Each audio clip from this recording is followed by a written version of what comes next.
Bismillahirrahmanirrahim. Assalamualaikum warahmatullahi wabarakatuh. Waalaikumsalam. Sampurasun. Teman-teman, Alestun, Kasmaran, and friends. Alestun ini tidak istighfar.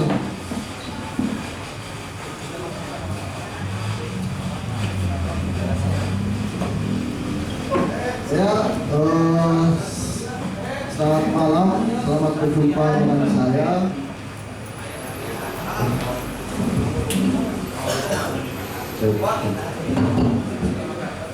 Di acara Sarasehan ini mah dari pot. Pada malam hari ini mungkin episode pertama yang berhasil. Episode pertama kita kasih pos dulu buat kawan-kawan ibadah ikhwan yang sudah bisa merealisasikan Sarasehan pada malam hari ini. Ya live teman. Live. Tulis YouTube. Live YouTube. IG oke? IG.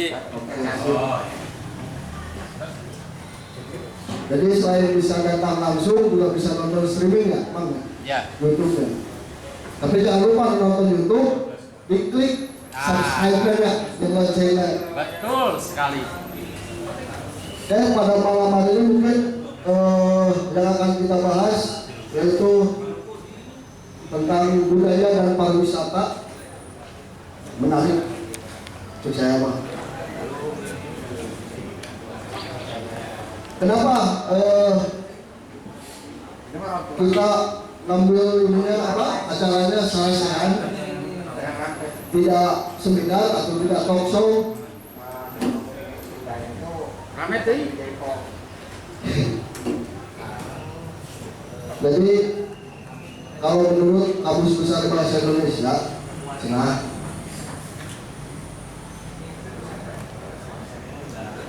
Sarasehan itu bisa diartikan adalah pertemuan yang diselenggarakan untuk mendengarkan pendapat dari para ahli mengenai suatu masalah dalam bidang tertentu.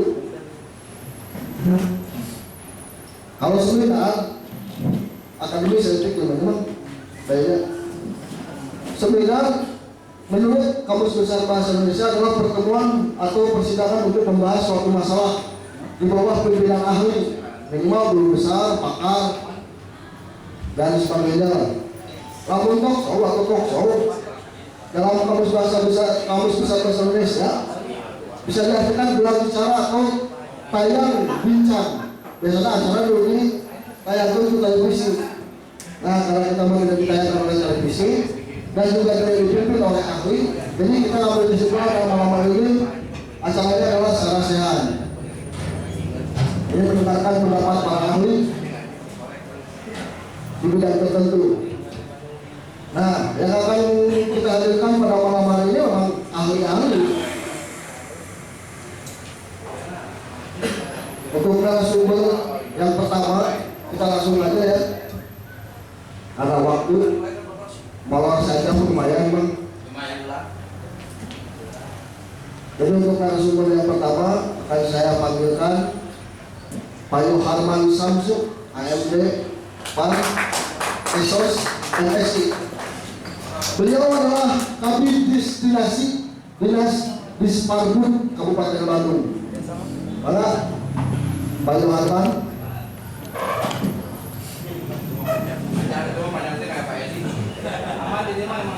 Oh, semangat. Ya,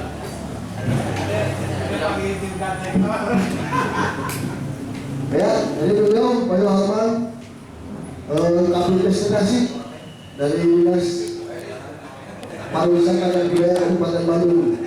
Ya, kita kasih tepuk tangan dulu untuk Pak Yoharman.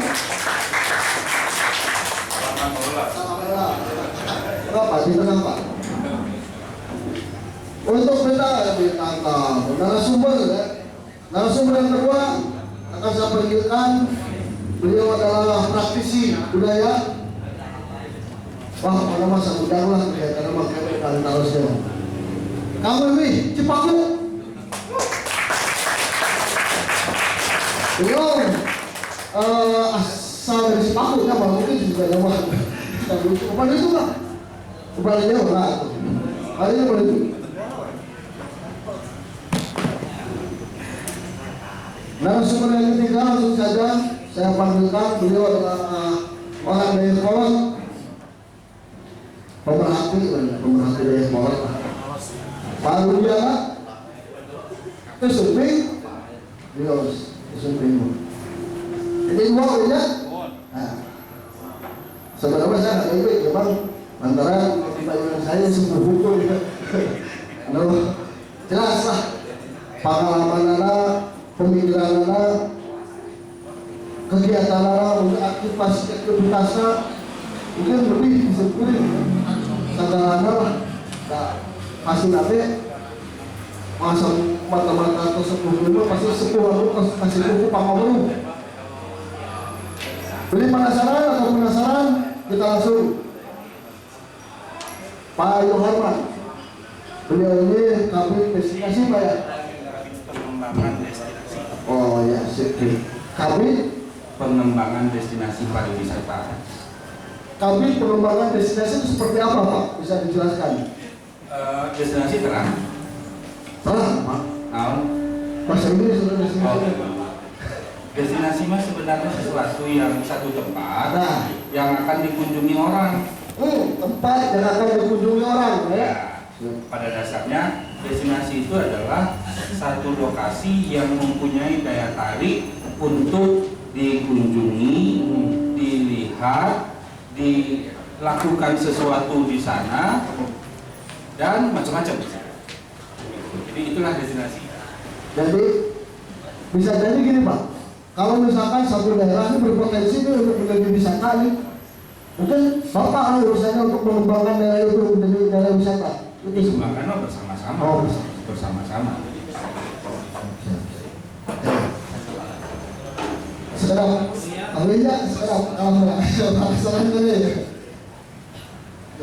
kalau boleh tahu Pak, Pak, apa yang sudah dilakukan oleh minimal bidang Bapak di Kabupaten Bandung yang sudah dikerjakan selama ini? Selama ini mau banyak ya. Banyak. Tapi begini. Salah satunya yang paling Begini.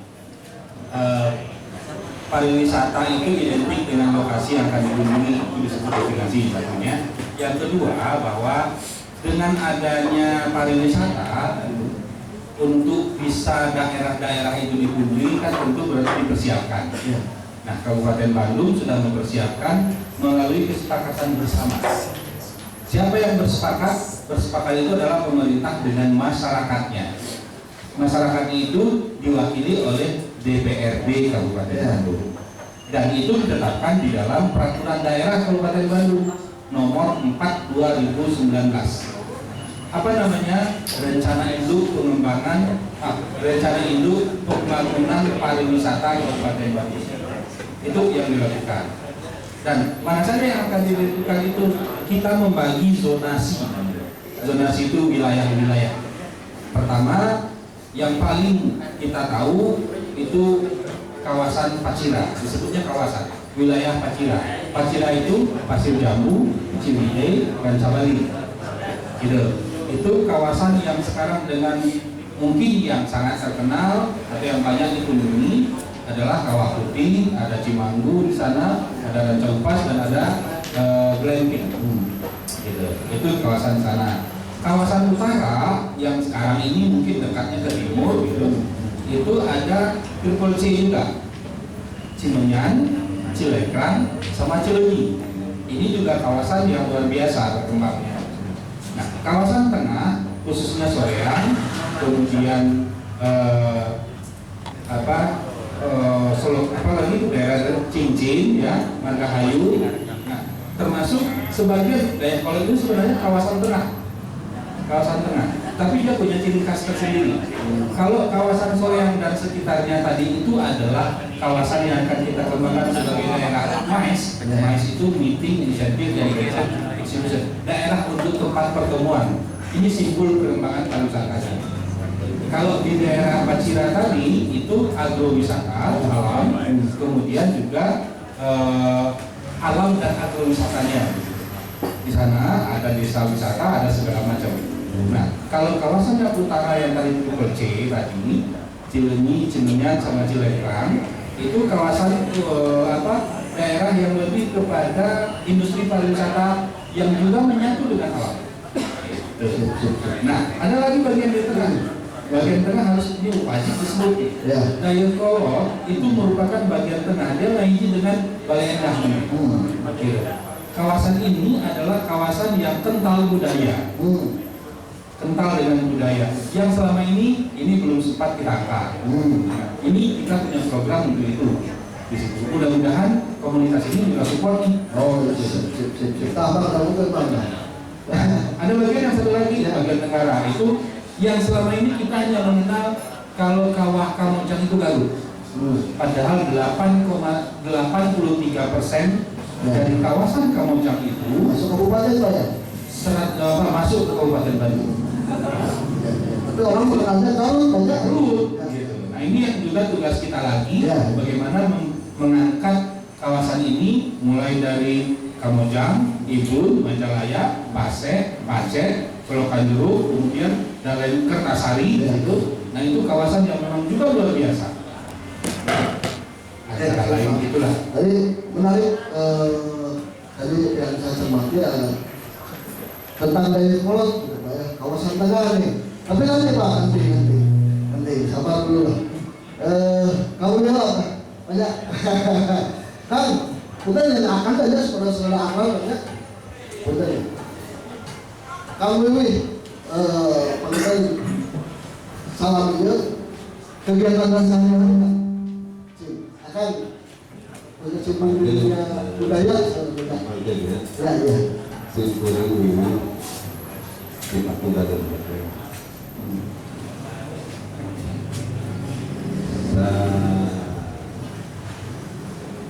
apa kurma pernah di Dayakolot Atau sebenarnya pas menuju pasar Impres tahun 8 ini. tapi dari setahun bisa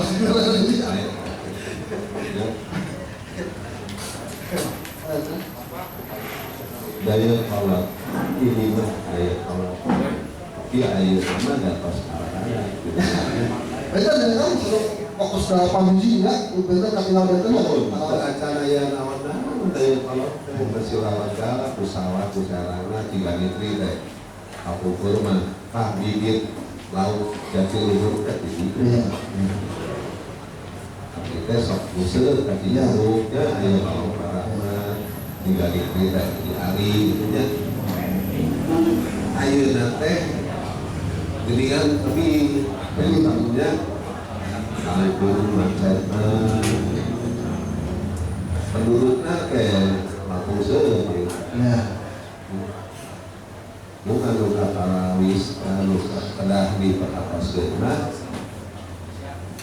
penduduk teh aya sabaraha macam nah eta teh buru padi anu jadi penetam atana kieu pribumi Dayakolot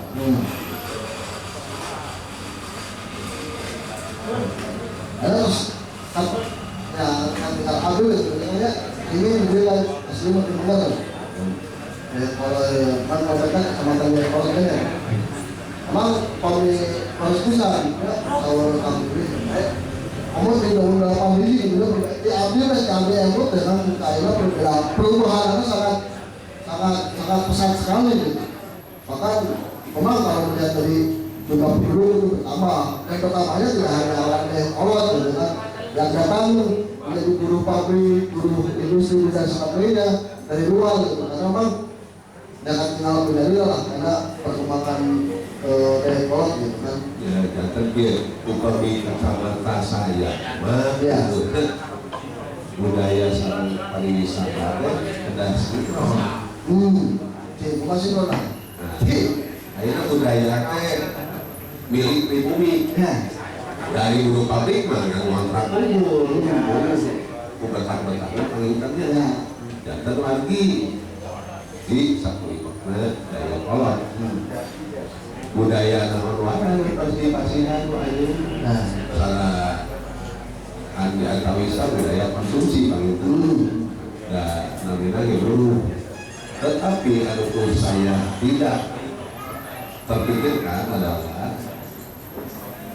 kadang-kadang aja nanti buruh pabrik ya salah nggak ada naon maksudnya sebagai berkarya kan bukan hanya jadi bahan kontrak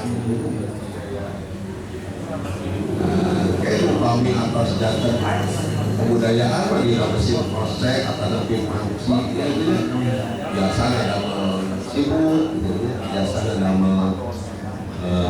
kupluk ya karena biasanya terkenal-kenal pariwisata ya untuk pengguna buruh teh akhirnya panggil biasa jantan pagi gitu tapi kayak pak pengguna pada tukang Yusuf di daya kolot akhirnya pengusaha hotel gitu Dari Desa itu susah buat busuk lah. Dari Desa susah buat busuk teh malah luput kalinya Di pengalaman batu sama beton. yang umpaminya mah dina pariwisatanya gitu. Nah, ini tinggal ya, nomor apa sisi ada pasang libur. Kudu teh kedah langkung somean. Langkung gareng ya.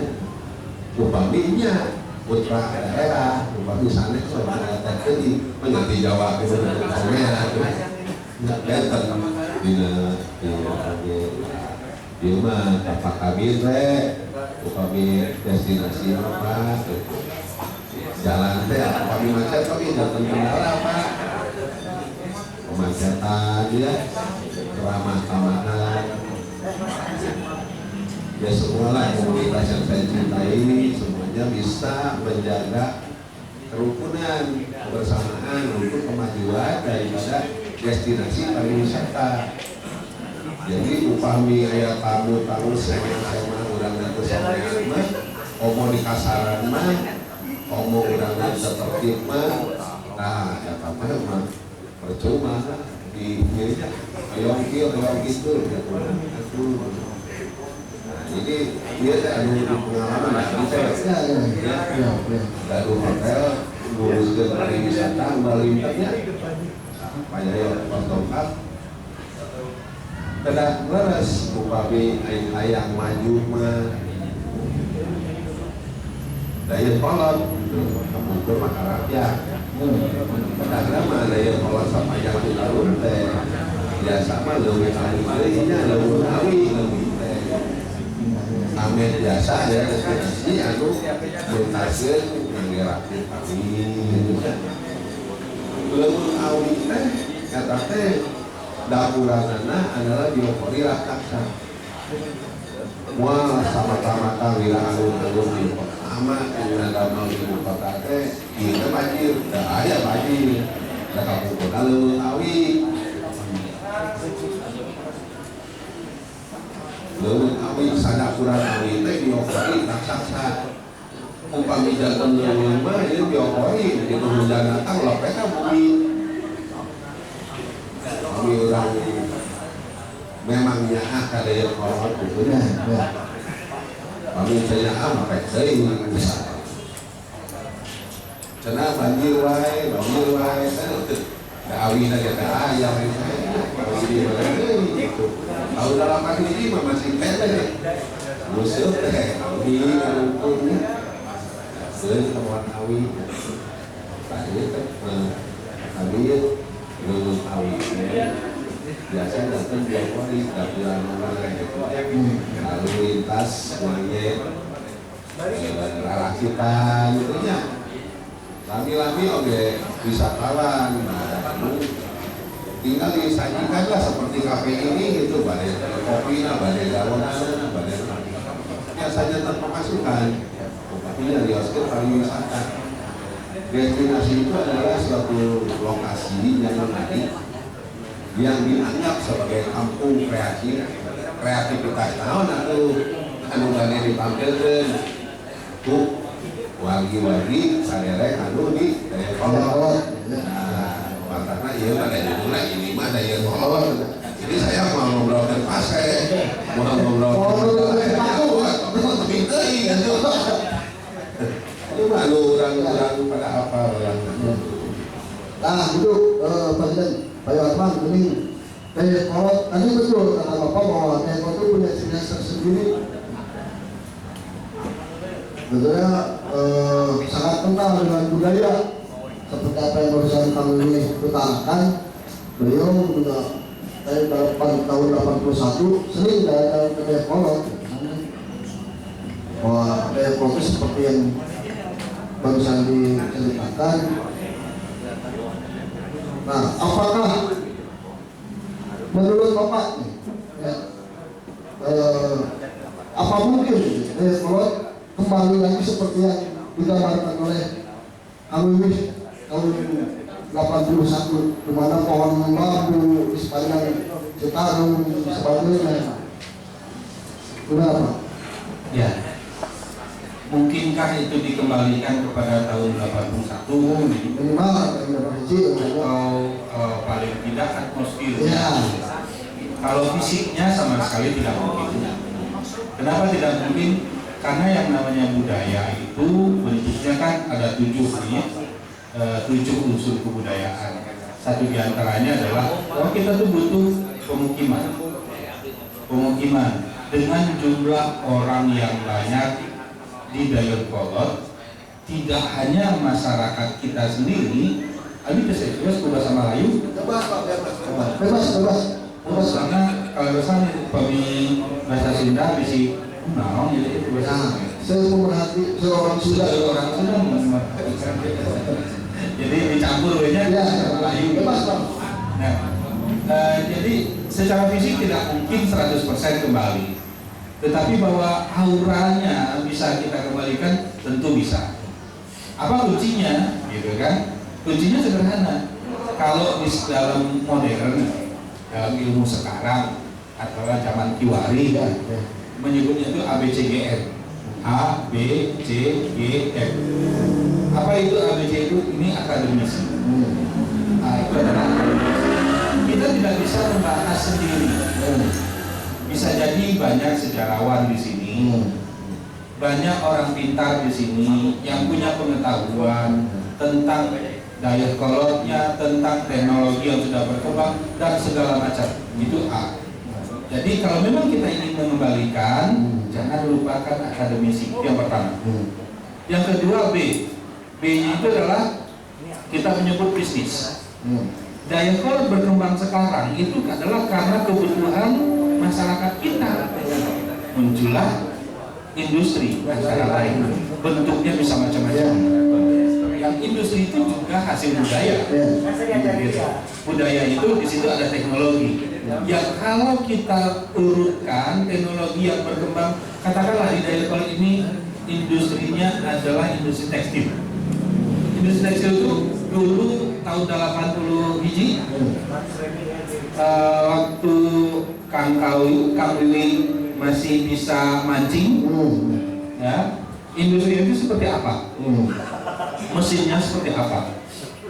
Alat yang digunakan bagaimana? Produk yang dihasilkan seperti apa? Itu satu. Nah itu karya budaya, walaupun bentuknya teknologi. Dan seterusnya sampai sekarang tahapan itu para pebisnis yang melakukan seperti itu. Karena kebutuhan. Kita tidak mungkin zaman dulu kita pakai